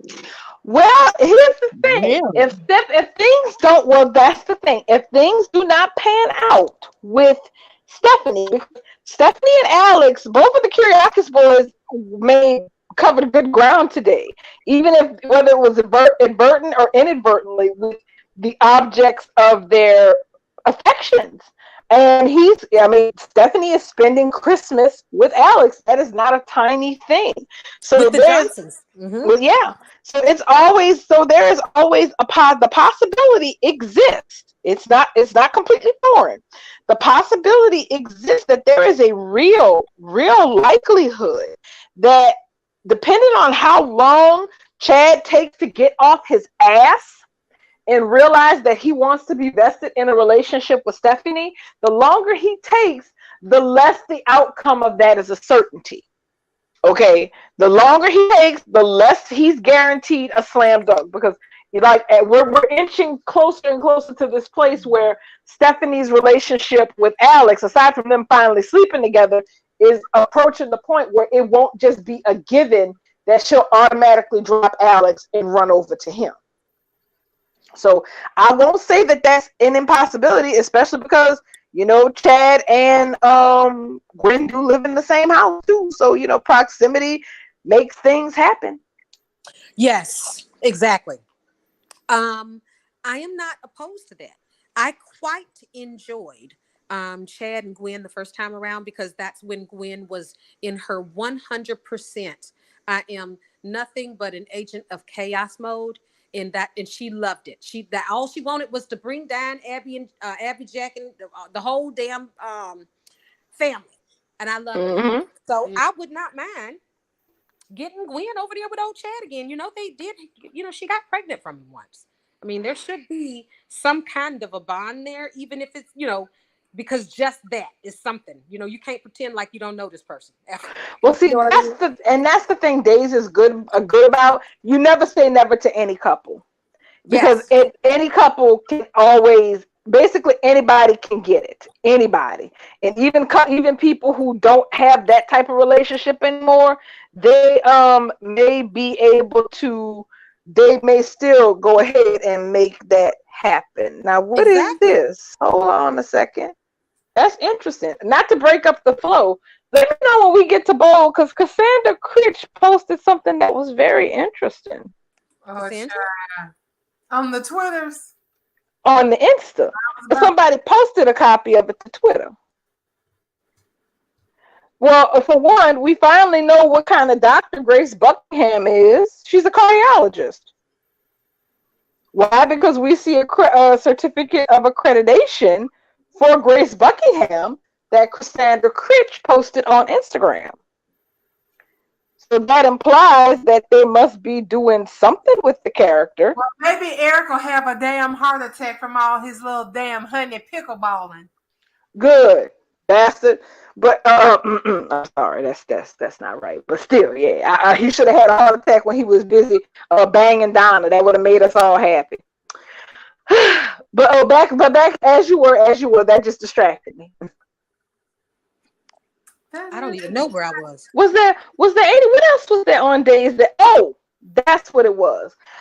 Even though Sarah is, giving her apologies to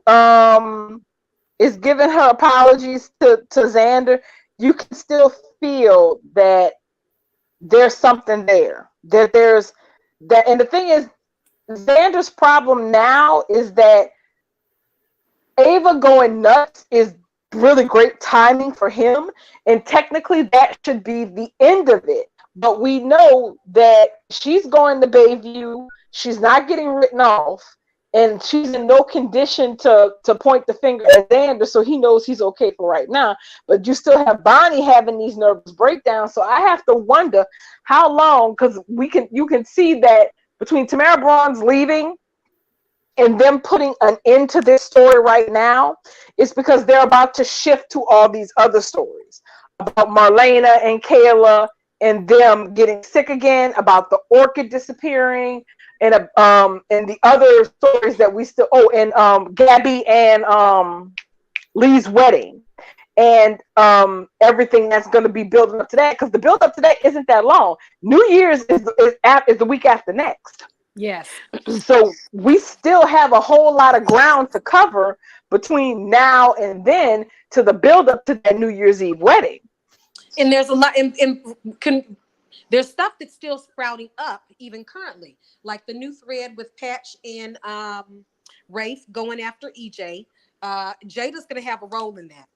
Jada's having a role in that with the EJ and thing. So there's even more storylines popping up. We should be also getting back around to Paulina and Chanel and Sloan. I believe we are about to start getting to a close on her court case, because we've already moved on to Sloan in her personal life.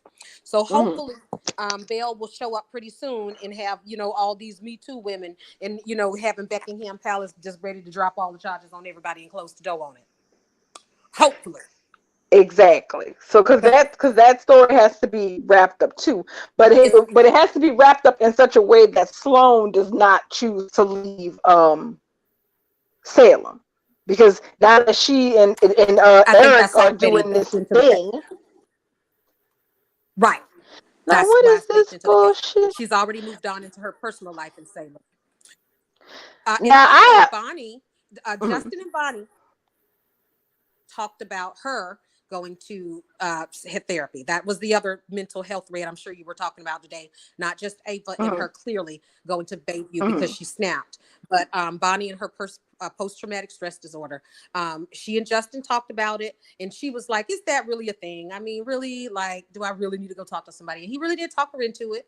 But when he came back into the room, she was on her hands and knees scrubbing the floor like crazy. So Sobbing. that actress, no, she was on her hands and knees, like scrubbing the floor, like she was in a zone. Like she was scrubbing she was scrubbing and sobbing. She was sobbing while she was scrubbing the floor. She was having a total episode. And child, it was some water. Why is you scrubbing? It was right.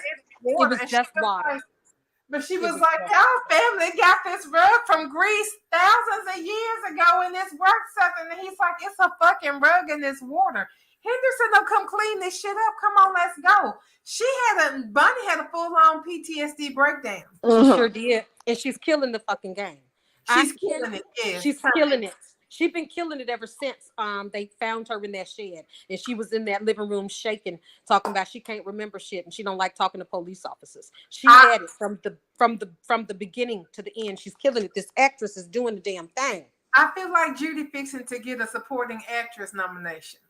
I feel like Judy damn show is earning a damn nomination. She's earning a nomination right now. Mm-hmm. Indeed, she putting the work in. She don't sleep. I mean, that's one thing about her character is a little bit over the top. And that means she always has to be on. That has to drain a person that has to act that character every day. And she is never sleeping. She is always on and always extra over the top. She's killing it. Days has a very deep, talented bench. Let's just put it that way. They have a deep and talented bench, and they keep people all old and new on rotation so often that this show remains fresh. It does that, and they're a lot better at interpersonal relationships between family. Because like I thought it was so cute when the Kiriakis came back from the burger barn or wherever, or Buddies or wherever the hell they went. Yeah, where they just Justin and his sons and his wife went out to go get some burgers. And that was that. And then it was like, well, Bonnie's probably embarrassed because she was.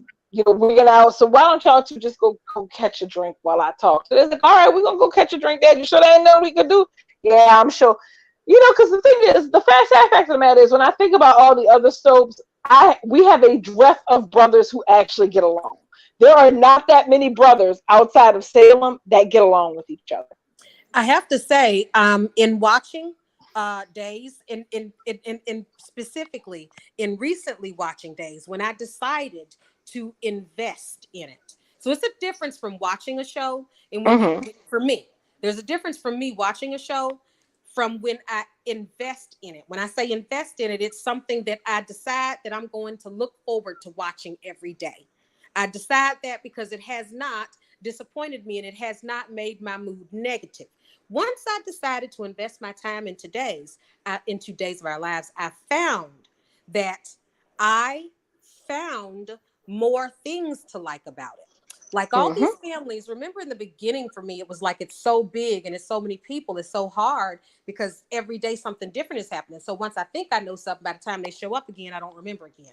But once I focused on it, I'm finding that I love all of these families that are big and scattered, but that they all come back together nicely. They all come back together like Patch and Kayla. They was always too judgmental for me. When I first started watching, I didn't see any of their kids around. But now I've seen Trip, Joey, and Stephanie now, and they are acting like a family. That's something I enjoy in my entertainment. Do all that crazy stuff. I love it because crazy stuff happens in families. Let's let it look natural and real the way families are. You don't have to be too crazy because life in reality is crazy. Well, that's the beauty about Days of Our Lives. It's always been a family-oriented show. It don't matter what kind of shit people get into. It always goes back to family, and everybody's damn near related because everybody's been married to everybody. Right. And that's pretty typical for soap operas. However, I feel like Days really do honor the family in the family entertainment because I found myself liking the Johnsons, the judgmental Johnsons. Oh, look at you liking the Johnsons. I Can like you the believe it? Hortons, honey. So I think I always kind of liked the Hortons. Julie, she was, I was on the fence with old Julie there because she's a character. You got the. She's like an acquired taste. She like a Heineken. You got to kind of drink it. You got to drink her in a little bit before you like it. Mm. Mm. I don't know. I don't know. I guess I've always been more of a. I've always liked the troublemakers more, and the Hortons tend to pride themselves on being the exact opposite of troublemakers, at least in the sense of being hypocritical about it. It's like this. I've always been like, I slap a Horton bitch any day of the week. So name all the Horton hoes for me, y'all. Name all the Horton hoes. Queen, we got to start with the mama, Alice, Julie, Addie, but Addie dead. Well, yeah, y'all know Addie dead. Yeah, Addie dead. Jennifer Rose. Rose. Abby. Sierra is even a Horton by her mama, though she's a Brady. Like all the women that came out of Hortons is Hortons. Yeah, and you know what? That's probably right, because I did not like Abby in the beginning. I didn't like Julie in the beginning. I didn't like Sierra in the beginning. So maybe I didn't. Yeah. I mean, and also, and technically, if you look at the family tree, technically, I mean, you don't think of them that way because of who their mother is. Allie's a Horton because Lucas is a Horton. Technically, the thing is, when I say that they're a Horton, I'm waiting to see what side of the coin their character is going to flip to. So, like, when you think of Ariana, of Gabby's daughter, when she grows up, she has an opportunity to be a messy ass Brady or be a messy ass Horton. But see, because Will is a Horton. I don't count Will and Lucas's kids as Hortons because they didn't come out of Hortons. Allie came out of a Brady, and her dad just happened to be a Horton who grew up a damn Roberts because his mama was a hoe. Oh, well, yeah, but Kate was a hoe. I mean, yeah. Y'all be easy on my hoes. Hoes need love too. I mean, I ain't mad at Kate, but I ain't mad at Kate, but yeah, she's one of my favorite hoes. She one of my favorite hoes. Kate had everybody. So that's Kate had everybody though. I believe when I first started watching Days, they said Kate Roberts has been with everybody. Well, this girl from everybody you know to damn Victor to John, Jake. Damn. Literally, and she has the record for the most on-screen kids. Yeah, she didn't even know about them damn. Yeah, but Rex and Cassie. Yeah, I was like, when they said that Kate was the mama, I said, look, y'all, come on now. Kate already got like 4 head of damn churn. Y'all gonna stop giving that woman 11 damn million kids. She done had Lucas. She done had Austin, Billy. Then the damn Philip. Oh, I want Billy back. Philip. Y'all. I don't know. I cannot not Lisa Rinna. I don't want that. No, not Lisa Rinna, Krista Allen. I want Billy back as Krista Allen. Because we getting Bo and Hope back. I wouldn't mind Billy coming back, but I'm gonna be honest. I'm gonna tell you the one lesson I learned from Days of Our Lives when it comes down to Bo Brady's ass. I don't want no woman who was in love with Bo Brady back on screen with Hope because it ends in tragedy. It ended like that with Billy. It ended like that with Carly. I got so sick of it. I was like, and I like Hope, but it kept pissing me off. But you know what though? But Days does a good job of having the ladies land in a soft place. So even if she, got ran over by the boat bus, she'll pick up somewhere else on the other side of it, and we can catch her chilling. True. But it was just like they're not gonna leave them out there forever. No, they don't. Everybody always fine. And also then that mess with Carla was kind of messed up since technically, she was married to Victor at one point, so that's a whole nother issue. But anywho, I digress, as they say. So anything is possible. It really is. Anybody can get it on Days, and they keep that possibility open 24/7. That's correct. It's 9:38, and I think the only thing I wanted to add in today. Actually, I didn't. I'm looking forward to hopefully getting into Chanel and Paulina. It's 9:38. Did we need to give Ken some time for something? Yes, we're gonna let Ken have this time for both. Oh, anybody watch GH? Because all I know is Liz told Ava she miscarried. I heard that. I see that. But Nick don't know she told her that. What is she doing? I don't know. I haven't seen it yet. But I was hoping somebody else could tell me. She won't out because she told Nicholas if she had known that Esme was not the killer for real, she would have just called the police in the beginning and been done with it. And he was like, would you have really, Elizabeth? So she been told him she won't out. So this is her way of getting out. Well, that's good for her. I'm glad. It's good for her, but I swear, I wish the timing was better because Ava already told Nina that Liz got pregnant by Nicholas. Yeah, honey. So that shit, exactly, that shit is going to be on the front page of the newspaper. It isn't already. So I'm like, Wait a minute, who Ava told? Nina. Oh, shit. Okay. Yeah. Oh, shit. So it's going to be all over town that Nicholas was cheating on Ava with Liz, and Liz gonna be walking around there like she got a scarlet letter on her chest again, because I know people gonna be the old school people gonna be shoo-shooing like the last time she cheated on Nicholas was when she was with Lucky. History then just repeated itself all over again. Ain't this just trifling? I think Ava, she got to watch out for Ava at this point. She got to watch out for Ava. And let me say something else. Mara West is putting together an Emmy reel too. But I can say the Mara West puts an Emmy reel together every damn. She don't sleep ever either. So yes. Also Drew and what's that girl name that's always Willow. Carly. Willow. Yeah, Drew and Carly is Carly's sitting up there while Drew questions the lady that she paid to lie to Drew. Did y'all check that?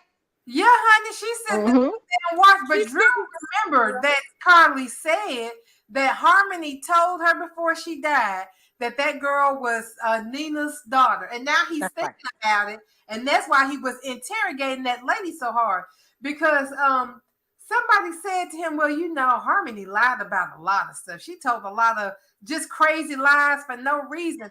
And he was like, yeah, she did, but she was dying. And, you know, dying people usually don't stick to lies when they die. Correct. So he's thinking now, because Carly told him, well, you know, Harmony said that Nina is Willow's mother. He gonna go back and ask Carly again. She gonna lie to his face. And then he gonna find out that she paid this woman to not only lie about the girl's mama being dead, but had to double pay her because Carly wanted all the girls' parents dead. You need to know a dad dead and a mama dead because we don't want to looking for no damn body. And when he found out that that's what she done did, the fan is gonna meet the shit, and they gonna have little brown babies all over Port Charles. So Liz, and listen, oh God. Hurry up, we go to Can this time. Oh, Can back? Yeah. I've been back. Well, we right. take over. We promised you your bowl time, so we want to make sure you get it. Yes. Okay. I'm here. I'm waiting on y'all. Well, go Yeah, I'm listening. I'm listening. You don't sit there waiting. I already said one time before, come on, let's go. And you stay quiet. You didn't right. We'll keep on that. Girl. Okay, in further news, today, Bold. I don't know. Did anybody watch that shit show besides me?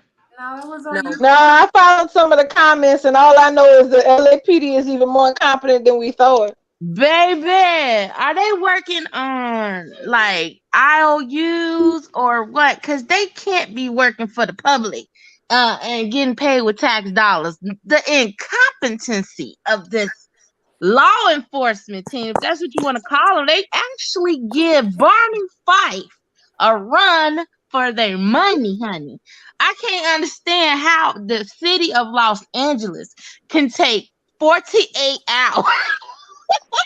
And they literally have been trying to catch up with Sheila and provide him with backup for 2 days. They can't get air support, nothing. What kind of vehicle? One minute she riding in a Maserati or Lamborghini, and the next minute she riding in an SUV, and then the next minute she on a skateboard.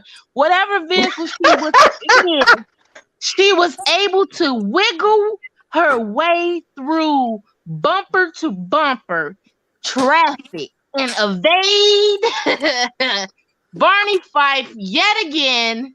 I was like, you know what?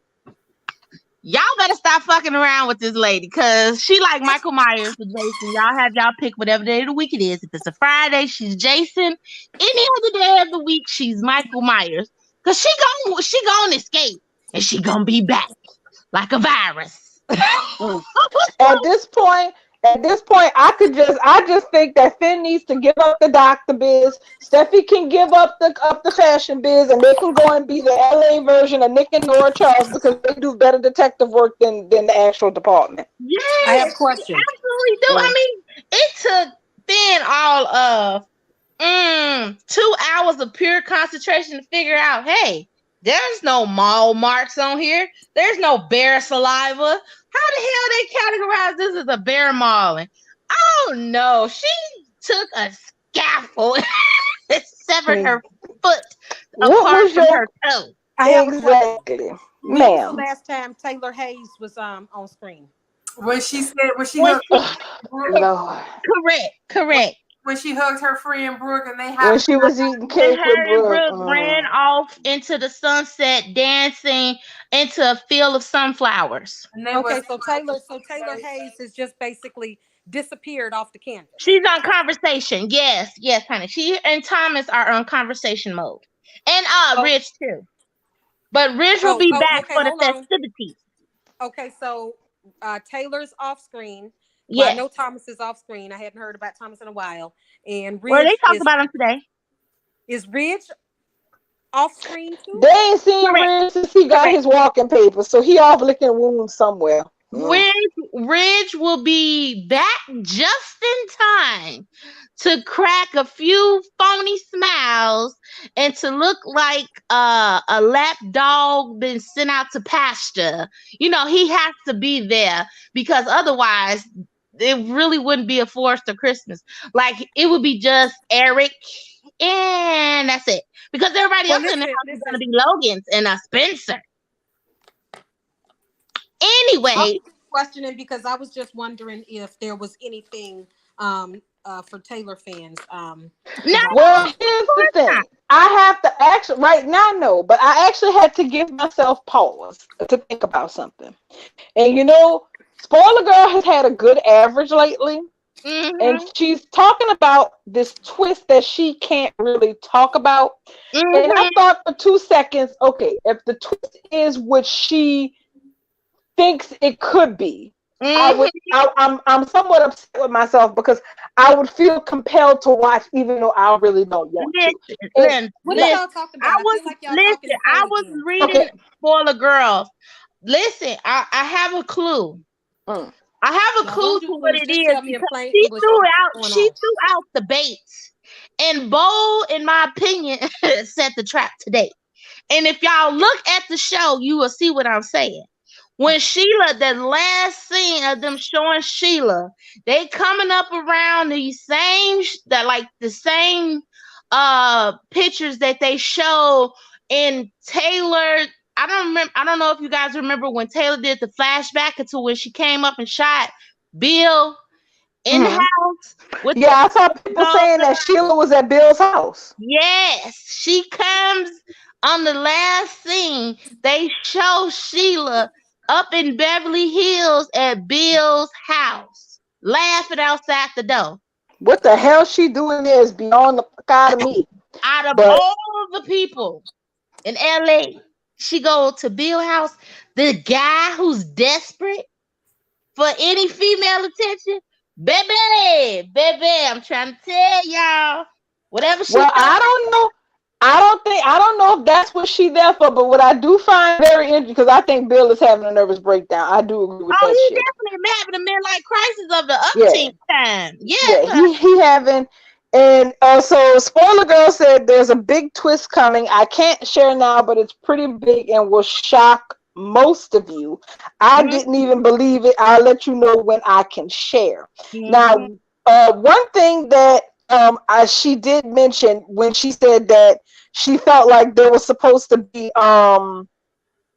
something new happening, that that she thinks something about somebody returning, I guess you could say. And yeah, it has to be somebody that's returning for Brooke, because if TK if TK really is going to be leaving, and I feel like I don't think that you know what, I think this is why I'm pretty much done with the soap.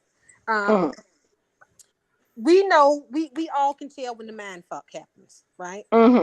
And that's why I don't even invest in the show anymore, because no matter what we see on screen, a man fuck is coming to say, no, that didn't really happen. What the fuck was you thinking?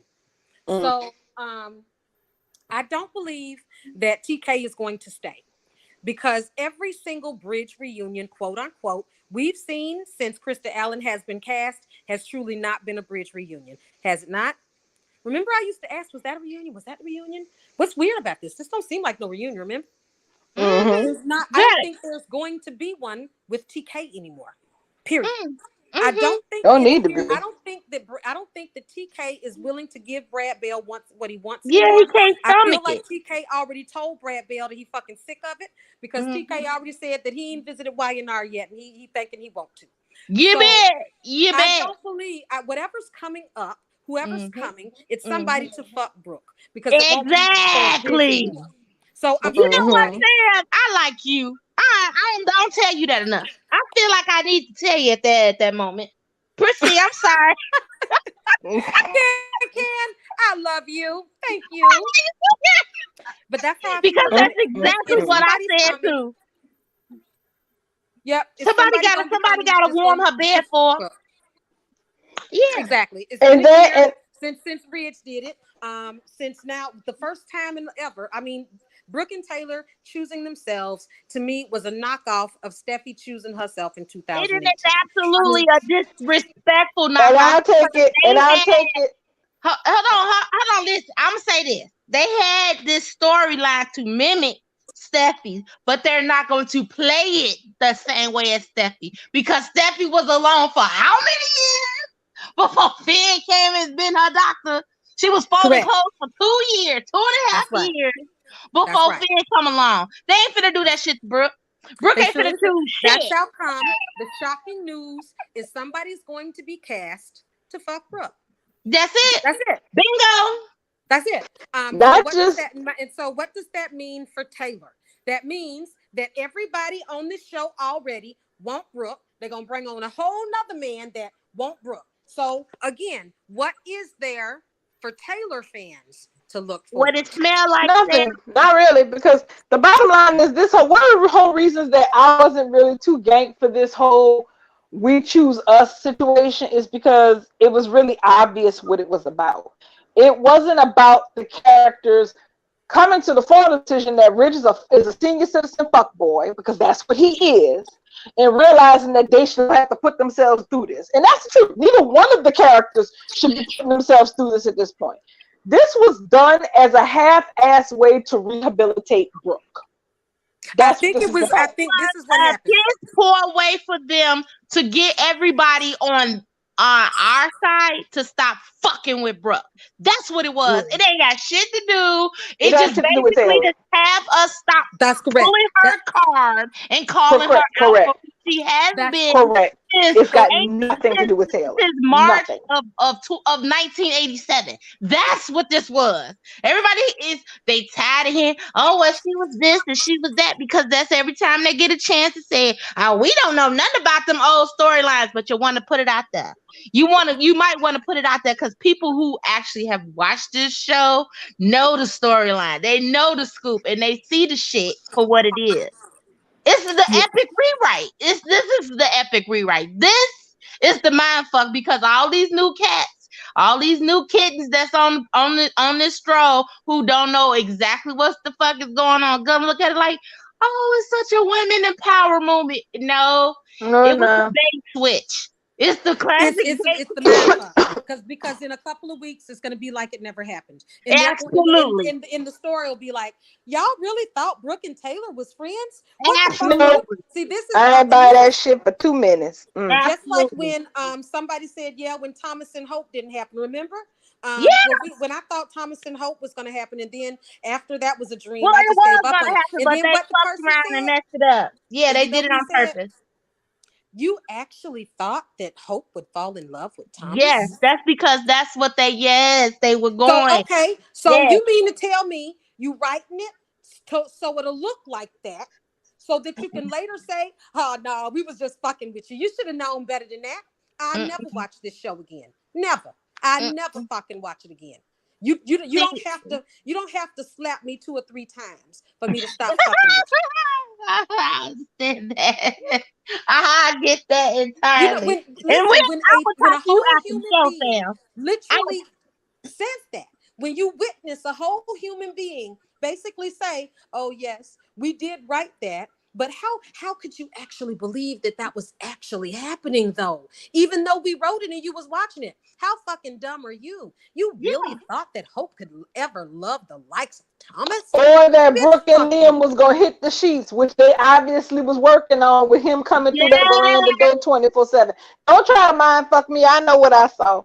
Yes, baby. Yes. Yeah, but again, in a couple of weeks it'll be like, you actually thought Brooke and Taylor were friends? Really? How fucking stupid are you? Fuck you. And you keep your damn show. You keep it. I don't need to be mind fucked. I don't need to be gaslit. I watch TV for entertainment.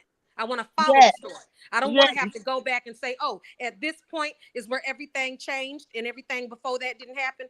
They can kiss my ass. Not exactly. The shit that they thought that they was gonna try to get Hunter to do, that Hunter told him kiss her ass and kiss her grit. She got a real life to get to. And if y'all want to keep playing Taylor like this, I ain't got time to play her like this. They could never pull this shit off. Now they feel like they got the opportunity to. You know what I'm saying? But nonetheless, I'll digress from that. I'm just saying this, and I'm gonna say this, and I'm gonna keep saying this. Eventually, the truth will come to the light. It cannot always be dark, honey. It cannot always be dark when the light is so much more powerful. I'll say that. And also, before we close out, I'm tired of Steffi. Let that be out there. As I said it first. Yes, baby. I'm tired of Steffi. Listen. I'm tired of Steffi because this is what I also see too. Just like how we can see how they're intending to write this storyline between Taylor and the fuck up that is Brooke. I'm gonna need y'all to understand that is the same way they are doing between Steffi and Hope, because now they're turning Steffi into this fragile damsel in distress, and they're turning Hope into this goddamn hero that don't nobody ever know that, like, for real, who, when, where? She's never. Yes, honey. Listen. I see the shit in the works. Like, if y'all look at it and y'all pay attention. What is she talking about, Can? What did Hope do that makes her a badass? She's fucking telling Thomas. She fucking told Thomas off, and she got his child back. Every fucking thing that is just like, you know, she, instead of her actually standing up for herself to the real people who actually abuse her and take mental tap dance lessons on her brain, like her mama, her piss poor mama, and her husband, they celebrate the fact that she's able to held hostage his son away from him and take over his position at his company. Like, that is what they literally find appeasing as some type of reward, something like she's actually done that'll categorize her as being some type of, oh, she's such a super woman. What does that got to do with Steffi? That's because they're trying to diminish Steffi in the meantime. But they have been doing that for years, though. No, baby. It's on a whole new level. Well, I think it's on a whole new level. I'm going to have to take your word for it, because I ain't been watching this shit show enough to know not or your go. They've been minimizing Steffi ever since they recast her. Yes, Hope they is have the been heroine. turning her They'll into set it. something. They have been turning her into a pawn. She's fucking taking bullets for Brooke. She's fucking turning and taking off. Oh, she's turning against her brother because everybody knows Thomas is disrespectful. He's disgraceful. Like, when and where? Well, that's a come. No. Ken, I got you. That's a come. I don't even watch. I Yeah, literally, precisely. they have been front and center this month, and I haven't given a fuck. I won't turn Exactly. on that goddamn TV to channel 10 at that time. Period. I'm not Like tuning case in in to point, Peacock to Steffi watch and Finn. motherfuckers either. Steffi and Finn were front and center in today's episode, and I did not feel the slightest inclination to tune in. It's I whatever. won't. I fucking won't. They But can I do just it for can't. half. I I can tell seen you it. this. There's nothing that Brad Bell can do for me in his whole soap opera ever. That's just the way I feel about it. It's the whole point of not being fully invested in it anymore that I have learned. Why to should be. I be invested in That's something? fine. I'm just saying. I find if they're not going to give me the entertainment that I want to see, then I'm going to find the entertainment in the drag because that's it. It's only fucking 30 minutes and not even 30 minutes, 18.5 minutes. And I would drag them for the 18.5 Okay. because I'm not taking them serious no more. I don't find no joy in no fan fiction with the show. None of that shit no more. They have fully lost me on that part. But I'll keep, like I said, I keep up my end of the bargain because I said I would. But it don't mean I'll go back to how I was. But it's 9:00, and I appreciate y'all. Let me talk. Get it out about this shit show today. Don't worry, girl. Tomorrow is Festivus. We're Festivus a day early, so to speak. Even though tomorrow's the 21st. No, it's Thursday. I'm sorry. I'm thinking today Wednesday. I'm sorry. It's Thursday is when we do Festivus. Sorry. I wish it was. I ain't watching that shit neither. Talking about the host is finna be Donna. Yeah, this is the thing for me. It's just I've learned just from trial and error. I've learned that I will never be satisfied with the show. Not one storyline. Not with the Brad Bell, right? Right. And if I can't enjoy anything about it, like right now, Steffi's my fave. I can't enjoy that shit. Nope, we can't have her. No. Can't enjoy her and her husband working together against a common threat. Nope, can't enjoy it because you see what Brad Bell's about. What did we just not talk about? What did we just not talk about Days? I loved how those families came together. I didn't even know who Stephanie and Joey Johnson was. I just know I didn't like Steve and Kayla. But we got Steve, Kayla, Joey Tripp, and Stephanie. And I literally just said, I love that fucking family. I can't enjoy Steffi and Finn because they don't have their fucking family. Where the fuck they gonna be on the first scene on the festivities. Watch that first scene. They gonna show them. No Taylor, no Ridge, no Lee, no Jack. None of the stakeholders who should be interested in Sheila being apprehended anywhere on the scene. That's a come I will not even tip my toe in the water because I already see the bullshit. This is not about Steffi and Finn. They merely just kicked off to start off the story to roll it into all about Hope and Deacon. That's it. That's it. And tomorrow I think is a Logan Christmas at Eric's house, and they can keep that shit. Well, you guys take it all in because tomorrow is Wednesday, and I won't be available until well after 7:00. But y'all have a space or something, and I might jump into it later. As long as Elon don't turn off the goddamn spaces, we'll probably end up in one. With his temperamental ass. I'll go ahead and schedule a space because I'm off tomorrow. I'll go ahead and schedule a space for our normal time. Okay. And now he's sitting up here talking about he'll step down as the CEO of Twitter as soon as he finds somebody else stupid enough to take the job. Okay, I'll take it. Get out. He's a fucking clown. He's another ass clown. Yeah, I'm getting real tired of these men, these bitch men, these men with pussies. I'm really fucking sick of them. Okay, we're going to table that for tomorrow or Wednesday so we can talk about these bitch ass males with their pussies. All right. I love y'all. Thank you so much for coming out and joining us. Thank you guys over there in YouTube and for, holding it down with them damn trolls. But we're going to get it on and we're going to Tomorrow in Spaces, but Thursday we'll be back for Festivus. So be prepared to be. Yes, But- come all, bring your grievances because we will be bringing ours. Y'all It's better another bring them crying grievances. game. Mm-hmm. All right.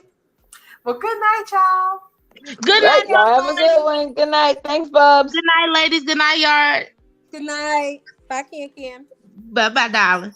Bye, y'all. Bye.